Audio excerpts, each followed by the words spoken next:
जी अस्सलाम वालेकुम। Kaif 8 lecture 87 lecture का आगाज़ करते हैं। डिस्कस करेंगे इसमें हम प्रैक्टिस क्वेश्चंस और आपकी home assignment case studies.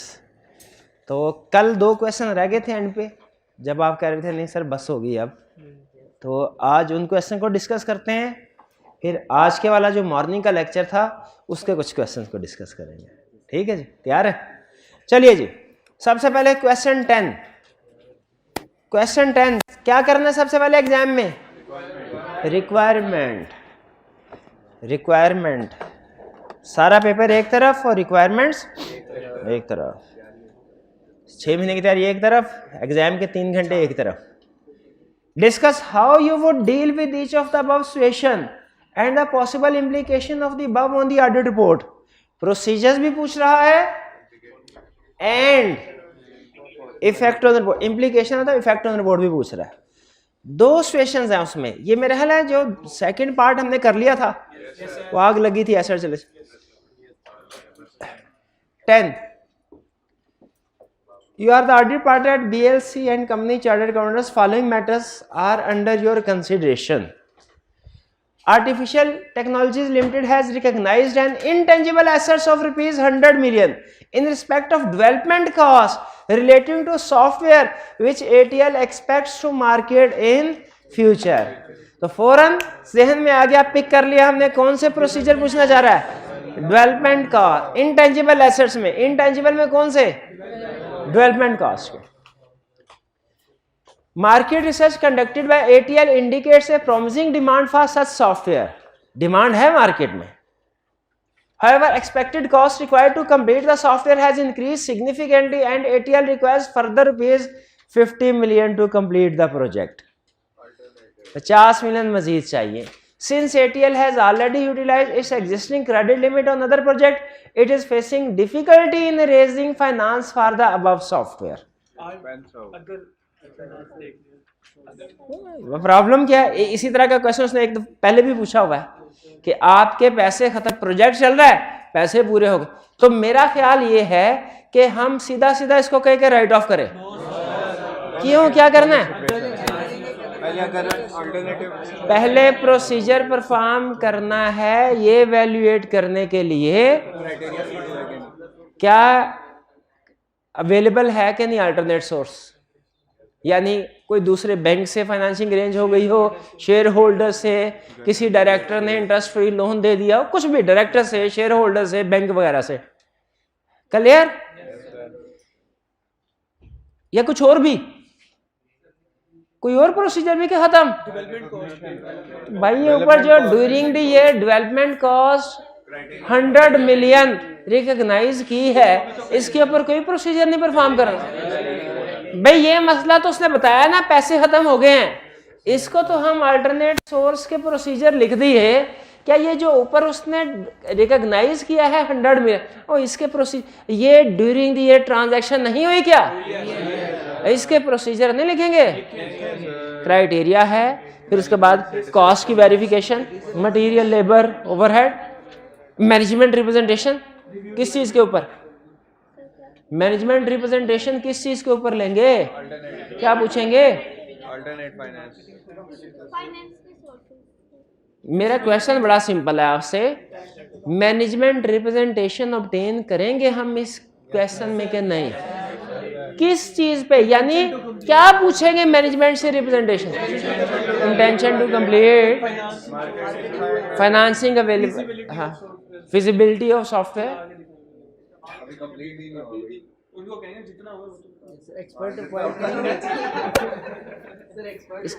Procedure हो गए। एक्सपर्ट को बिल्कुल बिल्कुल किसी आईटी एक्सपर्ट को एंगेज कर सकते हैं ताकि वो हमें इसकी फिजिबिलिटी के बारे में, इसकी मार्केट डिमांड के बारे में बताए। इफेक्ट ऑन रिपोर्ट, अगर तो अल्टरनेट कॉस्ट वेरीफाई हो जाती है और अल्टरनेट फाइनेंस भी अवेलेबल है, पूरी बात बताओ। फिर बात कहना मैं कह रहा था ये, पूरी बात बताओ क्या? Unmodified opinion. there is no की एडेड मैटर किसने इंक्लूड करना है इसमें? आगे बता बताओ ना था बता रहा था की एडेड मैटर क्यों की एडेड इसमें एमसीएस मैटर नहीं आएगा की एडेड मैटर क्यों आएगा? ये ऐसा एरिया है, अहम एरिया है, कोर एरिया है, और ये उस लिस्ट में है जो की एडेड मैटर की लिस्ट थी। लेकिन उस लिस्ट में आपको 2 आइटम्स बाद में भी लिखवाई थी, वो कौन सी थी? सेल्फ कंस्ट्रक्टेड फिक्स एसेट और लीज। इनटेंजिबल तो था, इनटेंजिबल एसेट्स में की एडेड मैटर आएगा अगर ठीक रहेगा। हाँ, अगर क्राइटेरिया मीट नहीं करता, इसको राइट ऑफ और नहीं किया राइट ऑफ, फिर मटेरियल मिस्टेक, उस सूरत में प्रॉफिट दिया हुआ ना, कैलकुलेशन करेंगे 30 तो मटेरियल है, परवेसिव तो नहीं है, नहीं है, 50% से कम है। yes sir. चाचू 100 मिलियन है, उधर 270 है, 50% से कम है, मटेरियल है। तो क्वालिफाइड ओपिनियन एक्सप्रेस करेंगे। क्या इस सूरत में जब क्वालिफाइड ओपिनियन एक्सप्रेस किया तो की एडेड मैटर आएगा? नहीं आएगा। अच्छा स्टूडेंट इससे ये कंसेप्ट क्या बना लेता है, जब कभी क्वालिफाइड ओपिनियन आएगा तो की एडेड मैटर नहीं आएगा। सर आपने खुद कहा था कि क्वालिफाइड ओपिनियन आएगा, भाई इसमें मैं कह रहा हूं कि इस क्वेश्चन में क्वालिफाइड ओपिनियन आएगा, की एडेड मैटर नहीं आएगा। तो स्टूडेंट क्या कंसेप्ट बनाता है कि जब कभी क्वालिफाइड ओपिनियन आएगा की एडेड मैटर, ऐसे थोड़ी कहा है मैंने, इस मैटर की वजह से की एडेड मैटर नहीं आएगा, वो किसी दूसरे मैटर की वजह से आ सकता है, आ सकता है। और एमसीक्यू मैटर का भी तो यही असूल था कि अगर मैटर सही है, डिस्क्लोज्ड है, तो एमसीक्यू मैटर आएगा, और अगर डिस्क्लोज नहीं है तो फिर क्वालिफाइड ओपिनियन होगा। मिस स्टेटमेंट है ना, एमसीक्यू मैटर नहीं आएगा। तो स्टूडेंट क्या कंसेप्ट बना लेता है कि जब कभी क्वालिफाइड ओपिनियन आएगा एमसीक्यू मैटर नहीं आएगा, जो गलत है कंसेप्ट। क्यों भाई? उस इश्यू की वजह से नहीं आएगा एमसीक्यू मैटर, क्योंकि वो क्वालिफाइड ओपिनियन में चला गया। किसी और इश्यू की वजह से एमसीक्यू मैटर आ सकता है। क्लियर? इसमें कोई प्रॉब्लम? सेकंड पार्ट तो हमने कर लिया था, अगले क्वेश्चन की तरफ चलें। वैसे तो इतनी को प्रैक्टिस हो गया कि अब आप खुद से भी अब उंगली पकड़ के चलने की तो जरूरत नहीं है, अब आप इतने को बड़े हो गए खुद से केस स्टडी सॉल्व कर सके। कि अभी भी डरते हैं केस स्टडी से? डरते हैं, कोई बात नहीं, आगे चलते हैं, थोड़ी और प्रैक्टिस कर लेते हैं, कोई बात नहीं। ऐसा ऐसा उंगली पकड़ के चलना चाहिए था ना। You are the audit partner of firm? ना, requirement. Required. Describe the steps that you will be performed in each of the above situation and discuss the possible implication of the above on the audit report. Procedure और effect. अच्छा ये क्या लिखा है? Drafting of audit opinion is not required. Paragraph नहीं लिखना, बना के नहीं देना उसको, सिर्फ नाम बताना है कौन सा पैरा। ठीक है, ना भी लिखना तो हम लिखता, हमने कौन सा लिख देना, हम आता थोड़ी है हमें।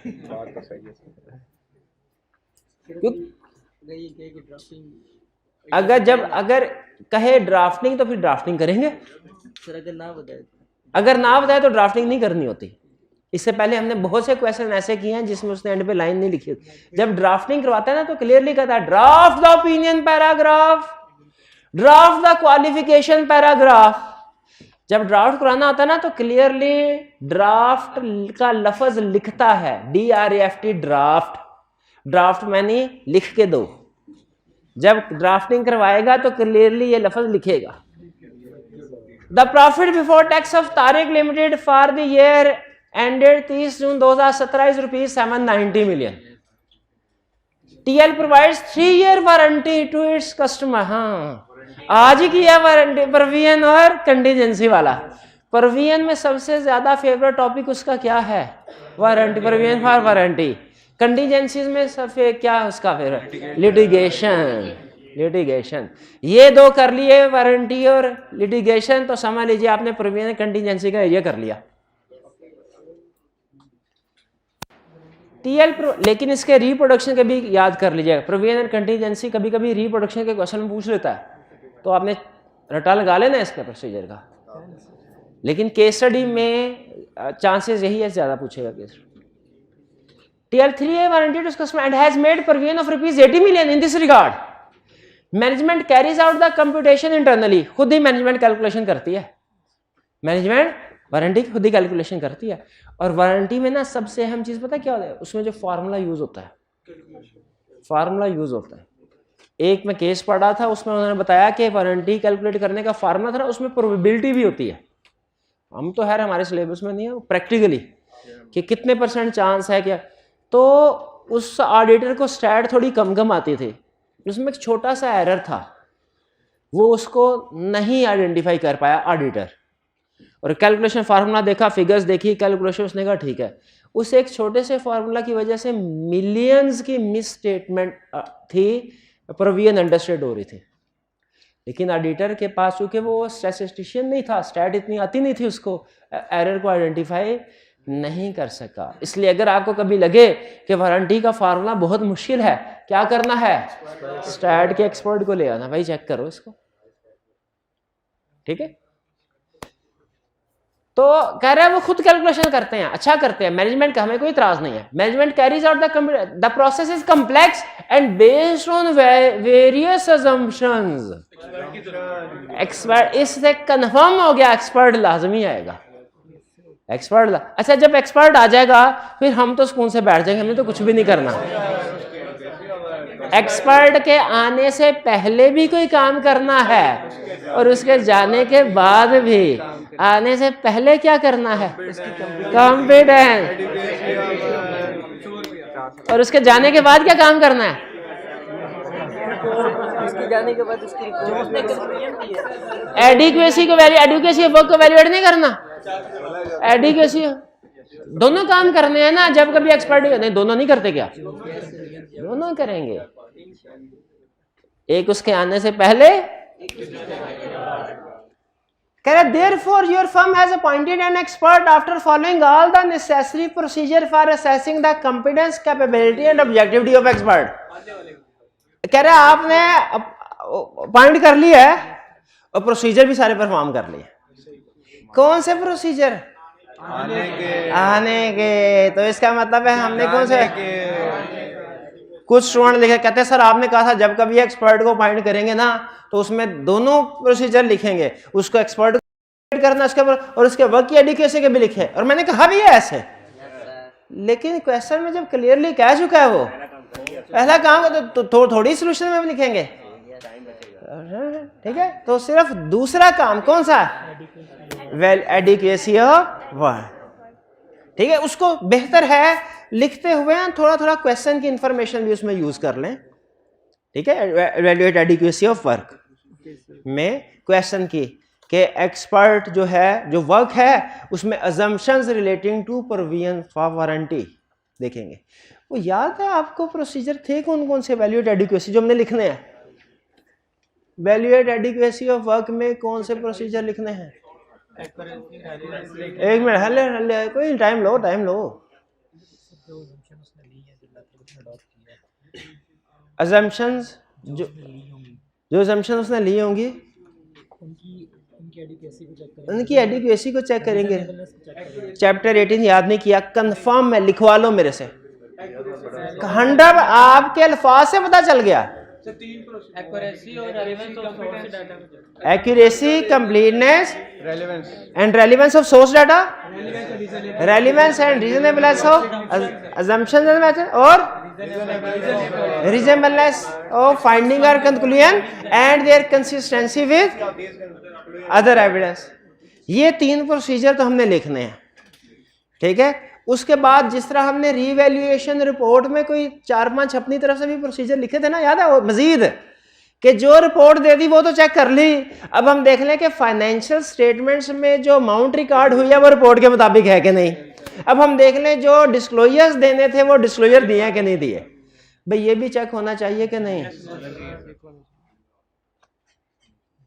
तो 1-2 प्रोसीजर भी लिखे, बढ़ जाएंगे ना हमारे, टोटल 4 हैं तो 6 हो जाएंगे। एक्सपर्ट की वर्क की एडिक्वेसी के प्रोसीजर 4 है कि 3 है, चौथे में 2 बातें कर रहा है, एक रीजनेबलनेस ऑफ फाइंडिंग और कंक्लूजन और दूसरा कंसिस्टेंसी विद अदर एविडेंस। वो चूंकि एक ही लाइन में लिखे इसलिए आप उसको 3 गिनते हैं। तो एक दो प्रोसीजर मजीद ऐड कर लेंगे। कैसे कि रिपोर्ट की बेस पे देखेंगे जो वैल्यूएशन रिपोर्ट में आ रही है उसके मुताबिक ही काउंटिंग हुई है, और क्या जो एडिक्वेट डिस्क्लोजर होने चाहिए assumptions वगैरह के फाइनेंशियल स्टेटमेंट्स में इंक्लूड किए गए हैं। इम्पैक्ट ऑन रिपोर्ट ये भाई बताएंगे। नहीं क्यों नहीं बताएंगे, आप बताएंगे। बड़े गोली मारो, मुझे वो बता दो, इम्पैक्ट ऑन रिपोर्ट बता दो। क्वेश्चन नहीं सुना क्लब के बारे क्लास में बैठ के कहीं और पहुंचा हुआ है और अब देख रहा है उधर जिधर पहुंचा हुआ था। क्या भाई इम्पैक्ट ऑन रिपोर्ट बताएं।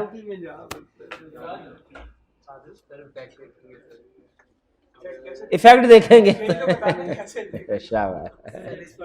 शरारती है वो।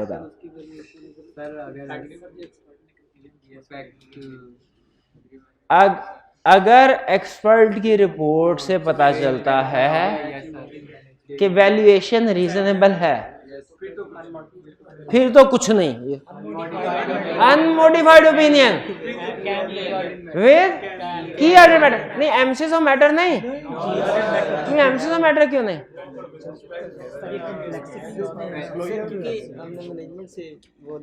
मैनेजमेंट से वो नहीं, सीधी बात कर भाई, क्योंकि सर वो लिस्ट में नहीं है, सीधी रीजन है उसके ऊपर नहीं आते। अपनी जजमेंट को बस माफ कर दे, बताना जरूरी है। सिंपल रीजन है भाई, की ऑर्डर मैटर क्यों लिखा? क्योंकि की ऑर्डर मैटर की लिस्ट में था। एमसीएस मैटर क्यों नहीं लिखा? क्योंकि उसकी लिस्ट में नहीं था। सिंपल। और एमसीएस मैटर की लिस्ट में था लेकिन फिर भी एमसीएस मैटर क्यों नहीं दिया? क्योंकि क्वालिफाइड ओपिनियन था। भाई क्लियर? आगे चलें। अच्छा ये आपने ज्यादती किया वैसे हमारे साथ। आपने कल फरमाइश की, भाई ने कहा ओके, अब देखिए कितने स्टूडेंट नहीं आए, हमारे चाय जाया जाएगी।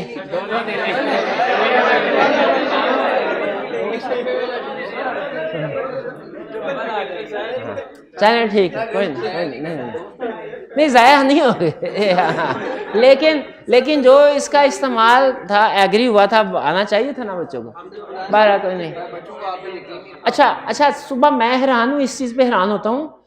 सुबह बारिश हुई ना तो क्लास में स्टूडेंट बहुत कम थे। क्यों भला?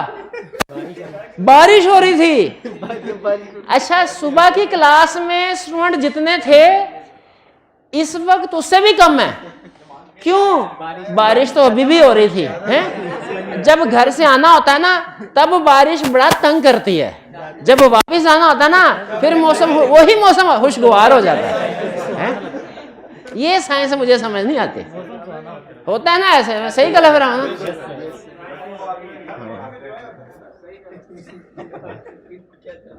Your firm has been appointed as the auditor of Yaqoob Limited for the audit of the year ended 30 June 2017. The audit team was not able to perform inventory count at year end because the appointment was made on 15 July 2017. Sidhi scope limitation नहीं। क्या करना है? पहले procedure भी तो बताने हैं। Procedure पूछे हैं उसने तो कोई होंगे बताने हैं। हाँ जी, क्या करें? अच्छा इस क्वेश्चन में प्रोसीजर का स्टेप नंबर 1 क्या होगा? इन्वेंट्री काउंट करेंगे। किस डेट में? 15 तारीख को। फिर क्या करेंगे? अच्छा 1 मिनट है भाई, जो स्टूडेंट आंसर देगा वो हाथ उठाए। कौन आंसर देना चाहता है? शाबाश, बताइए मेरे भाई। इसी क्वेश्चन को से पता चल गया जी भाई, बताओ क्वेश्चन। इस सिचुएशन में क्या प्रोसीजर परफॉर्म करेंगे?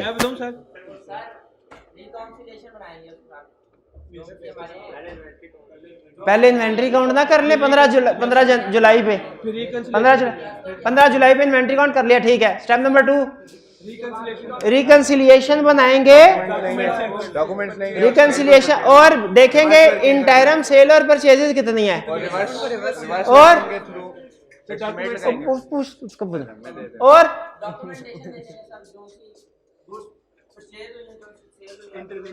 पहले सेल्स को पकड़ लें, सैंपल बेस पे सेल्स की ट्रांजैक्शन को सेलेक्ट करके सपोर्टिंग डॉक्यूमेंट्स के साथ मैच करेंगे, सपोर्टिंग डॉक्यूमेंट के नाम लिखेंगे।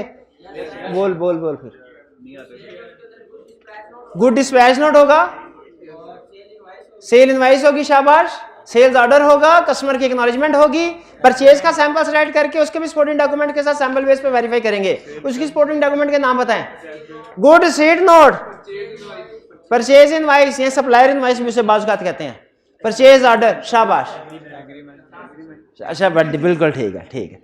अच्छा, और ये भाई को दे, भाई को चाय का कप भी दें, समोसा भी दे और 50 का नोट भी दें, शाबाश शाबाश। और बताएं impact on report, impact on report कौन बताएगा?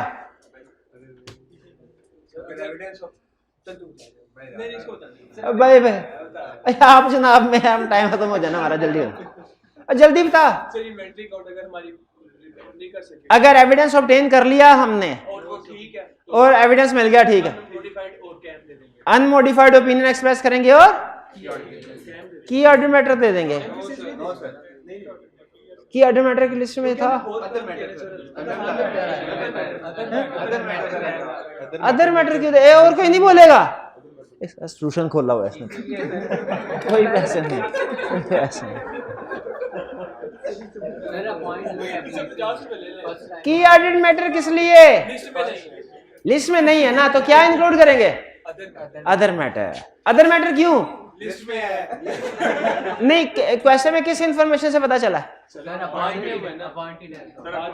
अपॉइंटेड का लफ्ज है, हाँ, अपॉइंटेड और रीअपॉइंटेड में फर्क बताया था ना। अपॉइंटेड का मतलब इनिशियल ऑडिट, रीअपॉइंटेड का मतलब रिकरिंग ऑडिट। क्लियर ये? अच्छा, अब एक स्टेटमेंट देने लगा हूं, आपने उसे यस या नो करना, और कोई नहीं बोलेगा।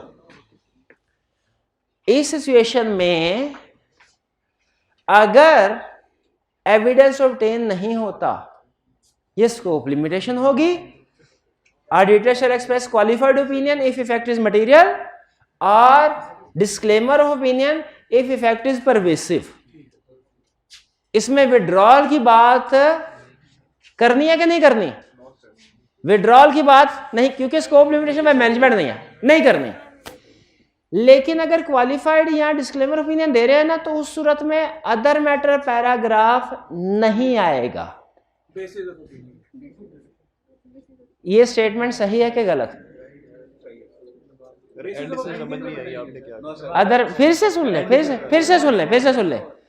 इस सिचुएशन में अगर हम एविडेंस ऑब्टेन नहीं कर पाते तो हम क्वालिफाइड या डिस्क्लेमर ऑफ ओपिनियन एक्सप्रेस करेंगे। इस सूरत में जो अदर मैटर पैराग्राफ था जो आपने कहा कि आएगा, चूंकि अब क्वालिफाइड या डिस्क्लेमर ऑफ ओपिनियन दे रहे हैं, तो मेरा ख्याल है अदर मैटर पैराग्राफ नहीं आएगा। आएगा सर, सिर्फ की और मैटर में डिस्क्लेमर भी नहीं आता। हाँ, अदर मैटर पैराग्राफ फिर भी आएगा। क्योंकि अदर मैटर पैराग्राफ किसी और रीजन की वजह से आ रहा है। Other matter paragraph initial audit की वजह से आ रहा है कि कंपैरेटिव हमने नहीं वेरीफाई, वो इस रीजन की वजह से नहीं आ रहा। क्लियर?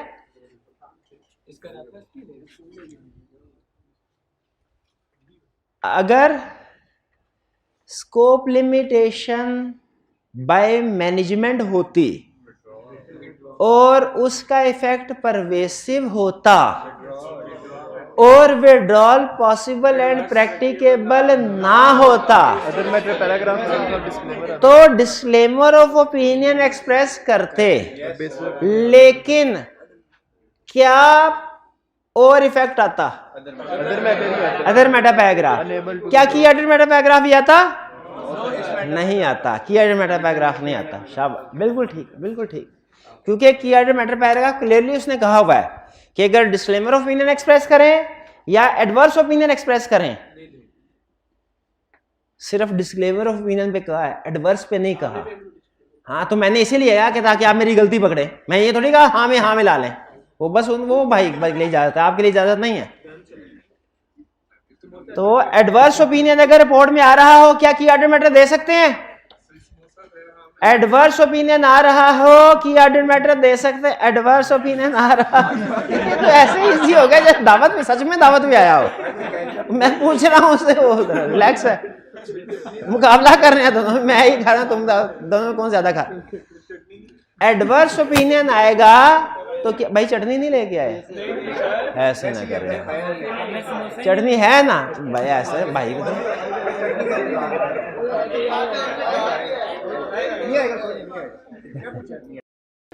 तो एडवर्स ओपिनियन एक्सप्रेस कर रहे हो, क्या की ऑर्डर मैटर आएगा? आएगा, शाबाश। नेक्स्ट क्वेश्चन 4, सबसे पहले requirement for each of the above independent matters state the audit procedure which may be performed by your audit team. Each of the above, each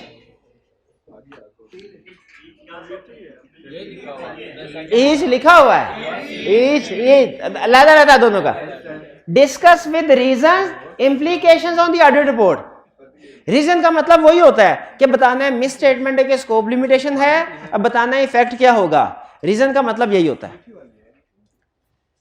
तो पहला, you are partner in a firm of chartered accountants, following independent matters are under your consideration. कौन कौन सा?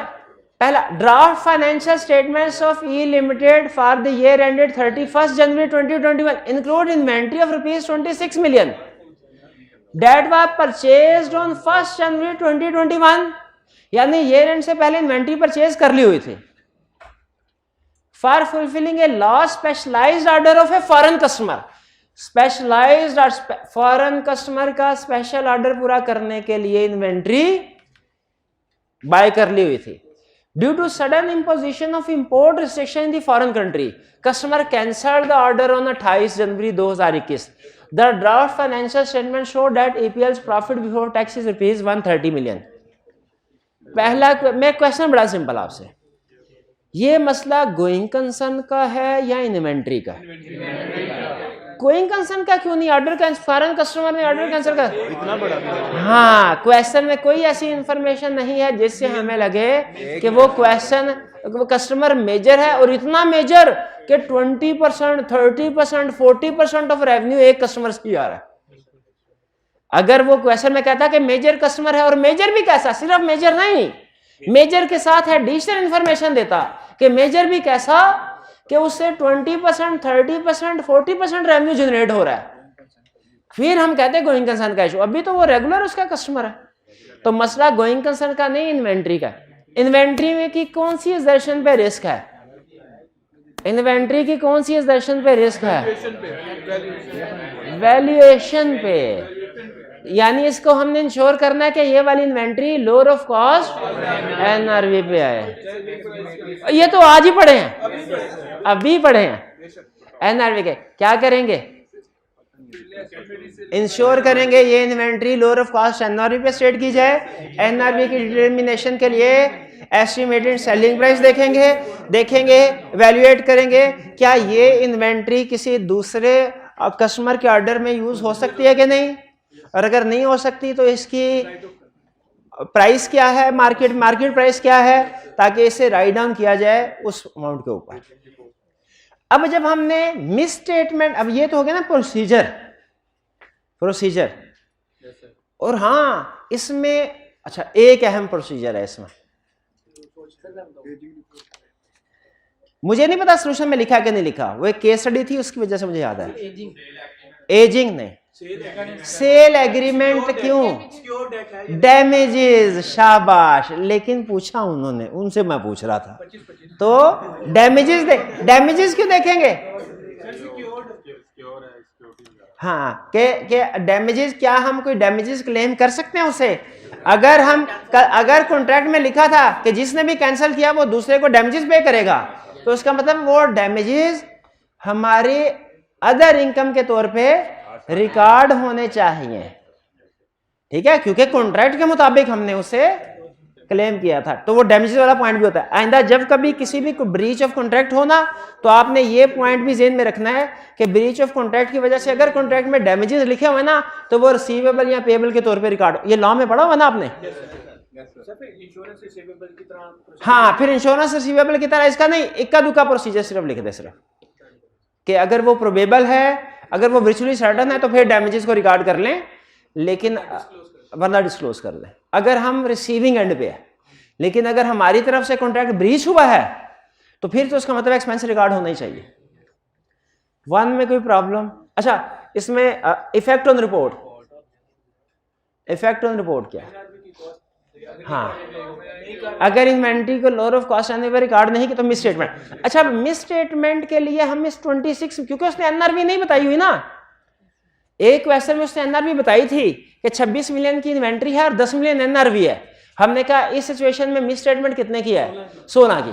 इसमें NRV नहीं बताई तो हम 0 एज्यूम कर लेते हैं, 0 कि मिस स्टेटमेंट है 26 मिलियन की। तो मुझे बताइए 20 मटेरियलिटी लेवल के साथ कंपेयर करेंगे, मटेरियलिटी लेवल क्या है? 6.5 मिलियन। हाँ, तो मटेरियल है, परवेसिव तो नहीं है, परवेसिव तो नहीं है, परवेसिव क्यों नहीं है? प्रॉफिट के 50% से कम है। Qualified opinion. और आगे qualified, auditor shall express qualified opinion on financial statement. ये लाइन लिखेंगे कि सिर्फ इतना लिख देंगे क्वालिफाइड ओपिनियन? लाइन बोल, जरा लाइन बोल, लाइन बोल। हाँ, and auditor shall also explain nature of miss statement in basis for qualified opinion section. Clear है?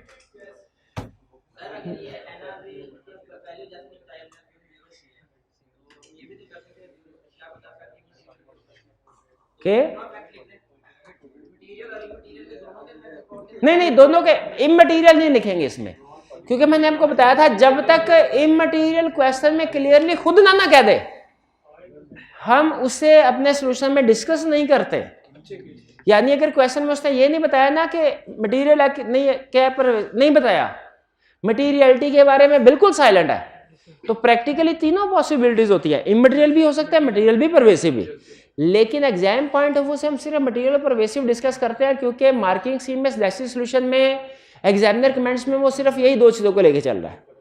इमटेरियल जब तक क्वेश्चन में खुद ना कह दे कि मिस स्टेटमेंट या स्कोप इमटेरियल है, या अमाउंट ना दे दे 0.5 मिलियन थोड़ी सी, तो जब तक क्लियर ना कह दे इमटेरियल है तो हमने उसको इमटेरियल को डिस्कस नहीं करना। क्लियर?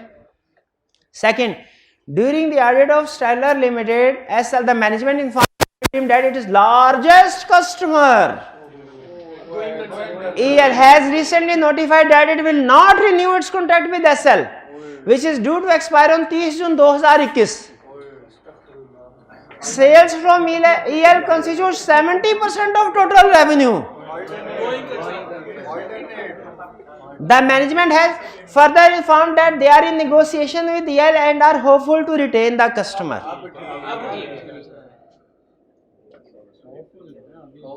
प्रोसीजर कौन बताएगा? चाय पी ले, जिन्होंने चाय पीनी है चाय पी ले, जिन्होंने प्रोसीजर बताने हैं प्रोसीजर बता दे, शाबाश। मैनेजमेंट से पूछेंगे निगोशिएशन का स्टेटस क्या है, निगोशिएशन की कोई कॉरेस्पॉन्डेंस है उसको चेक करेंगे, ईयर एंड के बाद स्टेटस चेक करेंगे, और देखेंगे मैनेजमेंट ने अल्टरनेट कस्टमर का अरेंजमेंट किया है कि नहीं, यानी कस्टमर बेस को इंक्रीज किया है कि नहीं, ताकि इसका सब्स्टिट्यूट आ सके। अगर अल्टरनेट बताते हैं तो देखेंगे कि क्या उन कस्टमर के साथ रीजनेबलनेस देखेंगे, यानी उन कस्टमर का एग्रीमेंट साइन हुआ कि नहीं। नहीं, लोन कहाँ से आ गया यहाँ? वो तो उस सूरत में कहते हैं गोइंग कंसर्न की एक कंडीशन लोन भी है और एक क्वेश्चन भी था जिसमें वो कहा था लोन, लेकिन इसमें तो लोन को डिस्कस नहीं करना। देखिए गोइंग कंसर्न की बहुत सी कंडीशंस हैं, हमें कुछ प्रोसीजर जनरल होते हैं, कुछ हमारे कंडीशन के लिहाज से स्पेसिफिक होते हैं। आपने स्पेसिफिक प्रोसीजर तो सारे बता दिए, शाबाश, ये ज्यादा मुश्किल थे, लेकिन आसान वाली चीज नहीं बता सके। कि हमने गोइंग कंसर्न वाले टॉपिक में पढ़ा था कि जब कोई इवेंट या कंडीशन आइडेंटिफाई हो जाए उसके बाद 4-5 प्रोसीजर क्या परफॉर्म करने हैं, याद है? गोइंग कंसर्न के टॉपिक में क्या हमने ये पढ़ा था, procedures to perform on identifying event या कंडीशन। एक तो था ना टू आइडेंटिफाई, ऑन कर लें चेक, कोई इतराज नहीं, शाबाश कर लें चेक। प्लानिंग और फिजिबिलिटी बतानी होती है। हाँ, प्लानिंग और फिजिबिलिटी बतानी होती है। उसके बाद अगर उन्होंने कोई अपने अगर cash flow for cost prepare किया है, उसकी अजम्पशंस चेक करेंगे। बेहतर अच्छा, उन वाले 4-5 प्रोसीजर में और जो इन स्टूडेंट ने प्रोसीजर बताए, फर्क क्या है? हाँ, वो जो चैप्टर में थे वो जनरल है, ये स्पेसिफिक है। एग्जाम में मार्क्स के लिहाज से आप डिसाइड करेंगे ज्यादा प्रेफरेंस हमें किसको देनी चाहिए, स्पेसिफिक वाले प्रोसीजर को। लेकिन अगर मार्क्स ज्यादा हो जनरल भी लिख सकते हैं, जनरल भी। हाँ, लेकिन चूंकि मुश्किल वाला बता दिया तो प्राइस आपका हो। अब इसके बाद इम्पैक्ट ऑन रिपोर्ट, कौन बताएगा? पहले हाथ उठाइए। ये भाईजान ने कहा अगर गोइंग कंसर्न है, यानी गोइंग कंसर्न अजम्पशन एप्रोप्रिएट है, ठीक है, तो अनमोडिफाइड ओपिनियन एक्सप्रेस करेंगे।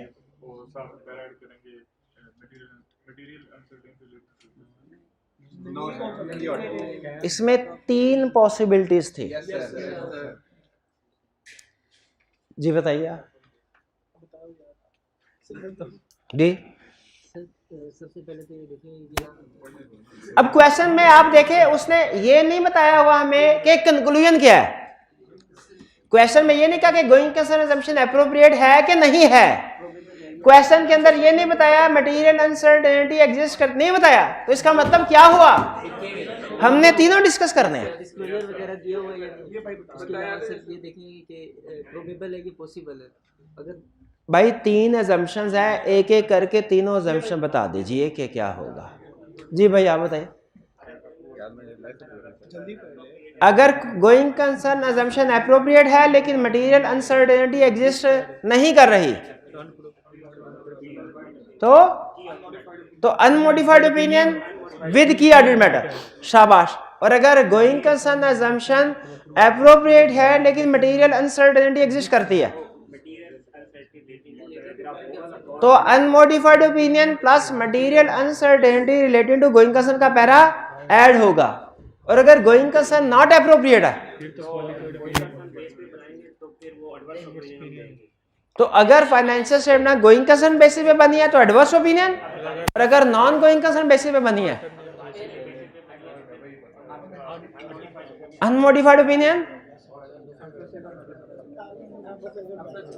Plus emphasis of matter paragraph. शाबाश शाबाश। तो ये दोनों क्वेश्चन क्लियर हो गए। इस वाले क्वेश्चन में इन्वेंट्री है, दो इन्वॉल्व कस्टमर ही है, लेकिन इसमें गोइंग कंसर्न डिस्कस किया, इसमें नहीं किया। क्यों? इसमें लार्जेस्ट कस्टमर था, ठीक है, और इसमें बताया नहीं उसने। ये इन्वेंट्री का और ये गोइंग कंसर्न है। क्लियर? आगे चलते हैं।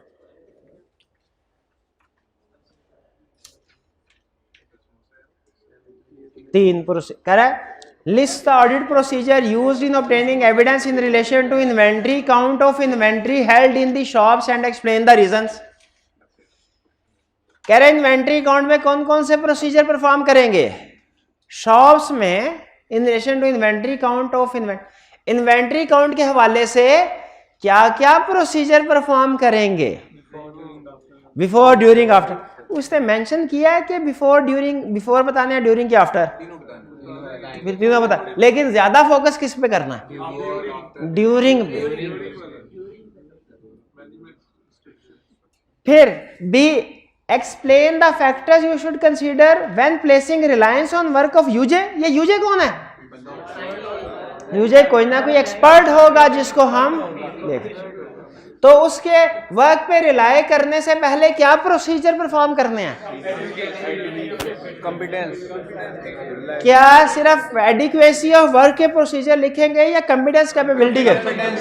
दोनों लिखेंगे, लेकिन नंबर 4 है, थोड़े थोड़े ही हैं, वो कौन से लंबे लिस्ट है, एक एक लाइन के नहीं है। कॉम्पिटेंस कैपेबिलिटी ऑब्जेक्टिविटी जब लिखना है सिर्फ ये लाइन लिख के नहीं छोड़ देना, उसके आगे 2-3 पॉइंट्स लिखने हैं। एडिक्वेसी ऑफ वर्क जब लिखना है सिर्फ हेडिंग लिख के नहीं छोड़ देना, उसके अंदर 2-3 पॉइंट्स लिखने हैं।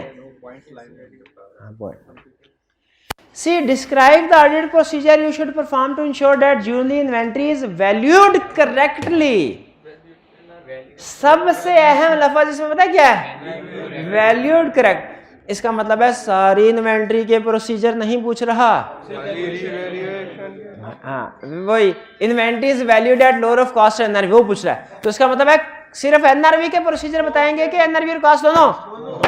दोनों वैल्यूड करेक्टली। जब एक दफा उसने कह दिया बताइए कि फिक्स एसेट्स बाय किया है, परचेज किया है, बताइए क्या प्रोसीजर परफॉर्म करेंगे to ensure that this fix asset is correctly valued in balance sheet? तो कॉस्ट के भी और एडिशन के तो आगे, वही एडिशन के भी और डेप्रिसिएशन के नहीं, वैल्यूएशन एलोकेशन के भी। शाबाश शाबाश। फिक्स एसेट की एग्जांपल दी। असर्शन सेम है, इन्वेंट्री में भी फिक्स एसेट में भी valuation and allocation, procedure different है। इन्वेंट्री में एनआरवी की बात करेंगे, फिक्स एसेट में डेप्रिसिएशन की बात करेंगे। क्लियर? अच्छा, ये अब आपने लाजमी क्वेश्चन रिटर्न फॉर्म में अटेम्प्ट करके लाना है, बल्कि सारे क्वेश्चन जो डिस्कस, मेरी कोशिश होती है ज्यादा से ज्यादा केस स्टडी डिस्कस करो जितना टाइम हो, लेकिन इसका एक नुकसान होता है आप फिर जो केस स्टडी डिस्कस हो जाए वो रिटर्न फॉर्म में अटेम्प्ट नहीं करके लाते। तो फिर आप करते हैं ना, जो केस स्टडी डिस्कस हो जाती है अभी अटेम्प्ट करते हैं ना। शाबाश। कितने स्टूडेंट्स हैं जो केस स्टडी डिस्कस हो जाती हैं इनको भी अटेम्प्ट करते हैं रिटर्न फॉर्म में?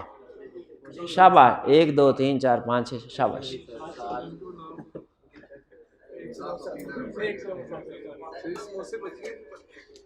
समोसे भाई, समोसे बच गए हैं, मिले ही नहीं है समोसे भाई, आगे आगे हैं, आपके पेट की तलाशी लेंगे तो उसमें मिलेंगे 2 3, आगे है ही नहीं।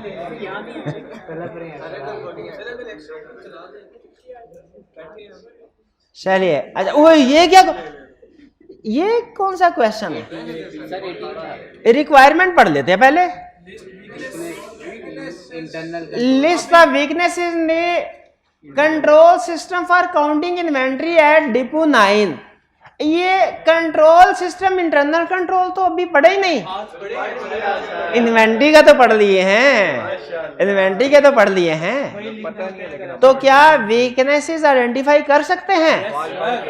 और फिर कह रहे ये नहीं सिर्फ वीकनेस आइडेंटिफाई करनी है, ओवरकम कैसे करना है। Explain why it is a weakness and state how that weakness can be overcome.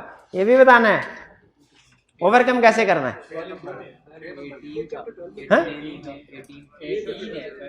18 chapter 12 में, वो असाइनमेंट में लिखा था 18A है।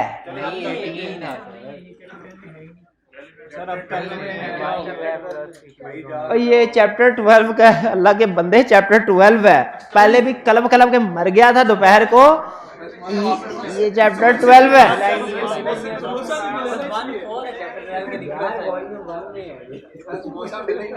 अच्छा चुप करके जरा मेरी बात सुन ले। ये क्वेश्चन वॉल्यूम 1 चैप्टर 12 का क्वेश्चन नंबर 18A है। बात समझ आ गई है?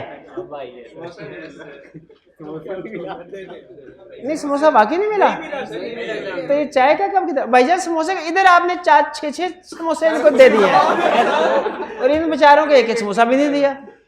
ऐसे ना करें।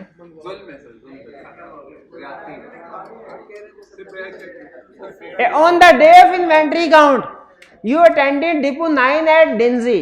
You observed the following activities. अब ये एक्टिविटीज है, अब आपने बताना है इसमें मसला क्या और उसका हल क्या है। Pre-numbered count sheets were being issued to client staff carrying out the count. ये तो गुड है, ये तो गुड कंट्रोल है, ये प्रोसीजर गुड है। The count sheet showed the inventory ledger balance for checking against physical inventory. Ledger balance थोड़ी होना चाहिए कि कितना स्टॉक, लेजर बैलेंस का मतलब ये भी शो हो रहा है कि कितना स्टॉक पड़ा, और ये थोड़ी होना चाहिए। वह टिकू ऑडिट करेंगे फिर क्या सर पूरा स्टॉक पूरा है, जितना था उतना ही है, जितना था भाई ऐसे ही करेंगे ना। क्या इन्वेंट्री शीट के ऊपर बैलेंस लिखा होना चाहिए? नहीं, वरना वो बगैर ड्यू वेरिफिकेशन के ओके कर देगा। ऐसे ही जैसे जिस तरह एक्सटर्नल कंफर्मेशन में, पॉजिटिव कंफर्मेशन में कस्टमर जब बैलेंस लिखा होता था तो बगैर चेकिंग के साइन कर देता था, उसका इलाज हमने क्या निकाला था? ब्लैंक कंफर्मेशन, ताकि खुद से चेक करके अमाउंट लिखे। इधर भी ब्लैंक क्वांटिटी, ताकि काउंट करने वाला बंदा खुद से काउंट करके लिखे, अमाउंट लिखे क्वांटिटी। क्लियर? पहले में एक थी, तो इसका हल क्या है? हाँ, inventory ledger balance should not be mentioned on stock sheet. Weakness का हल बहुत अच्छा है, आसान होता है। क्या? वीकनेस को अपोजिट कर दे। वीकनेस को, जो अगर कोई काम हो रहा है तो कह दे नहीं होना चाहिए, और जो नहीं हो रहा होना चाहिए। All count stocks were drawn from inventory warehouse and were counted in teams of 2. Independent नहीं है, जो इन्वेंट्री वेयर हाउस का स्टाफ है वही काउंट कर रहा है। वो भूल गए बिल्ले और दूध वाली मिसाल, बाहर से आना चाहिए। इंडिपेंडेंट टीम शुड बी, वरना ये क्या करेंगे? टिक्को काम नहीं करेंगे, मिस एप्रोप्रिएशन को हाइड करेंगे, छुपाएंगे। सेल्फ रिव्यू करें, सेल्फ प्रीव्यू करें, सेल्फ रिव्यू करेंगे कि सेल्फ रिव्यू थ्रेट राइज होगा? लेकिन वो तो ऑडिटर के लिए होता है, क्लाइंट के लिए थोड़ी होता।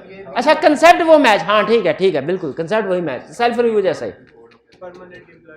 2 गलतियां हो गई, कितने नंबर थे? चलो, यानी कम से कम 3। ठीक है, आगे चले। 3 counting teams were allocated to each area of the stores to count, although the teams were allowed to decide which pair of staff counted which inventory within each area। Team खुद ही decide कर ले, वो गुत्थम गुत्था हुई होगी सारे, कहेंगे इधर मैंने जाना, कहेगा नहीं मैंने जाना, साथ वाले पे कोई भी नहीं जाएगा, हाँ सांप वाले पे, हाँ सांप सुरुंग वाला, हाँ सांप, हाँ जहाँ पे सांप मेंढक उधर कोई भी नहीं जाएगा, जहाँ पे एसी लगे होंगे वहां पे सारे काउंट करने। तो ये वीकनेस है। तो क्या होना चाहिए? Clear instruction should be given to staff as to which area to be verified by which team. Staff were warned that they had to remember which inventory had been counted।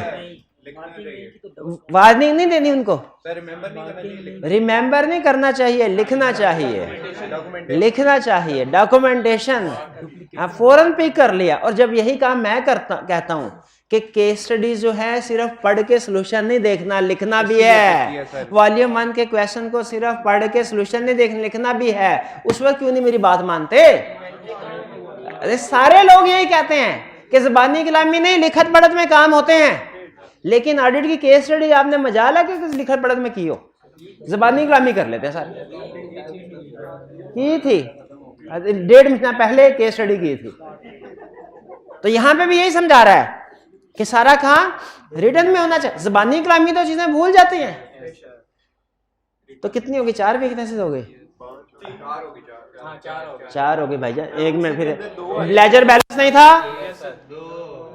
Independent staff नहीं था,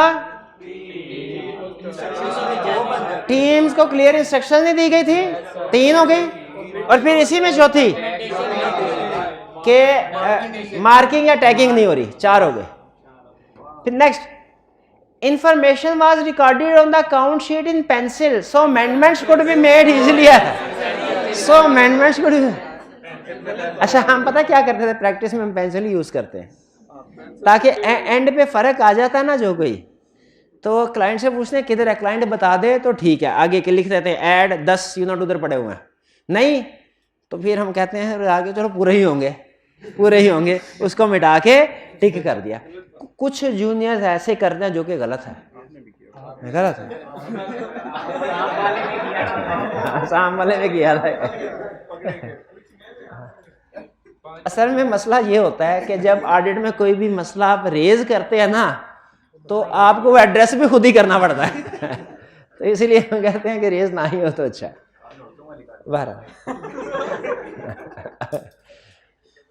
information, अच्छा ये भी हो गया। Any inventory not located on the pre-numbered inventory sheet was recorded on separate inventory sheet which were numbered by staff as they were used. हाँ, staff को number pre numbering होनी चाहिए। इसका मसला क्या होगा भला? मसला पता है क्या होता है? जैसे क्लास में 4 स्टूडेंट है, मैं 4 टीम बना के फर्ज कीजिए भेजूं और हर एक से ये कह दूं कि एडिशनल अगर कोई आइटम नजर आई ना, लैदा सफ़े पे लिख देना, और वो सफ़ा वो खुद प्री नंबरिंग कर रहे हो, तो पहली टीम जो एक्स्ट्रा पेज यूज करेगी इसको क्या नंबर देगी, और दूसरी टीम, तीसरी टीम, चौथी टीम, उनमें से 2 अगर गायब हो गए बाद में इकट्ठे कर रहे हो, पता चलेगा? ये होता है सीक्वेंशियल पिन नंबर का फर्क। आप अगर एग्जाम में कभी एक्स्ट्रा शीट मांगे, आपने कभी वैसे मुझे पता नहीं है कि आपने उस सीक्वेंस प्री नंबर होता है कि वो खुद उस वक्त नंबर दे कर लिखते हैं प्री नंबर, इसीलिए ताकि पता चल जाए, यूनिक नंबर जाए सबको। प्री नंबरिंग का फायदा ये होता है सबको यूनिक नंबर जाता है, सेम नंबर डुप्लीकेट नहीं होता। तो यहां पे एक्स्ट्रा शीट यूज कर रहे हैं, ये ठीक कर रहे हैं, लेकिन उसको नंबरिंग खुद कर रहे हैं, ये गलत कर रहे हैं। At the end of the count, all count sheets were collected and the numeric sequence of the sheets checked. The sheets were not signed. Signed. ठीक है। अच्छा, हमारा केस स्टडी का एक असूल होता है कि हमने गिवन फैक्ट्स के ऊपर कमेंट करना। जो फैक्ट्स केस स्टडी में नहीं है उनको नहीं मेंशन। जैसे हमने जब कंसेप्ट पढ़ा ना, इसमें आपको था 9-10 पॉइंट थे, इसमें हो सकता है 6 हो, बाकी के 4 नहीं है। क्या बाकी के 4 भी मुझे रिप्रोड्यूस कर देने चाहिए? नहीं कर दे। नॉर्मली इसी तरह होता है, केस स्टडी में जितने पॉइंट्स जितनी इंफॉर्मेशन दी है उसी। लेकिन आईकैप इन्वेंट्री काउंट में एक प्रोसीजर के बारे में बहुत सेंसिटिव है।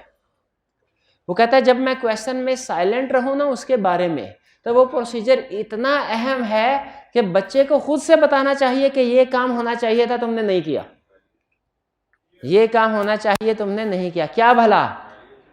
Valuation, damage stock, obsolete stock को अलहदा से आइडेंटिफाई करना। इस पूरे क्वेश्चन में उसने कहीं नहीं बताया।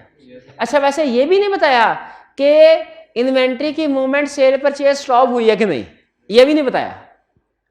और ये भी नहीं बताया कि ऑब्सोलीट स्टॉक आइडेंटिफाई अलहदा से होना चाहिए, हुआ कि नहीं। ये भी नहीं बताया कि थर्ड पार्टी का स्टॉक वो अलहदा हो गया कि नहीं।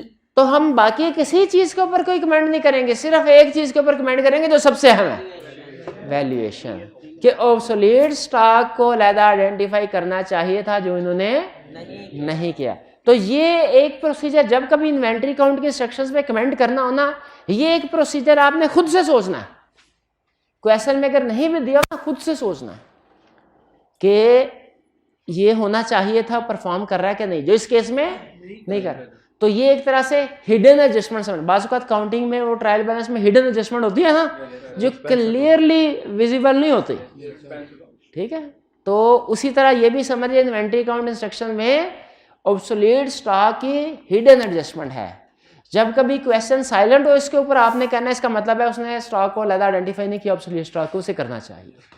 तो एक ये वीकनेस भी हम इसमें लिखेंगे कि ऑब्सोलीट स्टॉक को अलग आइडेंटिफाई नहीं किया गया।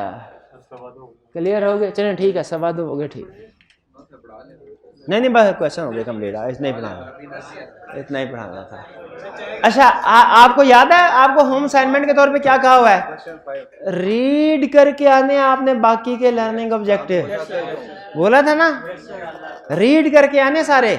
मैं टिक चेक करूंगा आपकी किताब पे टिक लगे हुए कि नहीं, जो प्रोसीजर पढ़ने टिक। हाँ, आपको कौन सा पता चला? टिक ऑडिट आप ही ने सिखाया, हम इधर आप ही लगाएंगे। तो भाईजान, उस्तादों के पास कोई ना कोई गुरु होता है जो उन्होंने नहीं बताया होता है, कोई ना कोई। आपने जिसके ऊपर टिक लगाया होगा ना, मैं आपसे पूछूंगा समझ आ गया ना, आप कहेंगे आ गया, मैं कहूँगा फिर इसका एक्सप्लेन करो, इसका एक्सप्लेन करो। असूल है हमारे पास भी पकड़ने के। चलिए, रीड लाजमी करके आएगा ताकि कल का लेक्चर अच्छे तरीके से चले। आज का लेक्चर खत्म करते हैं हम। अल्लाह हाफिज़।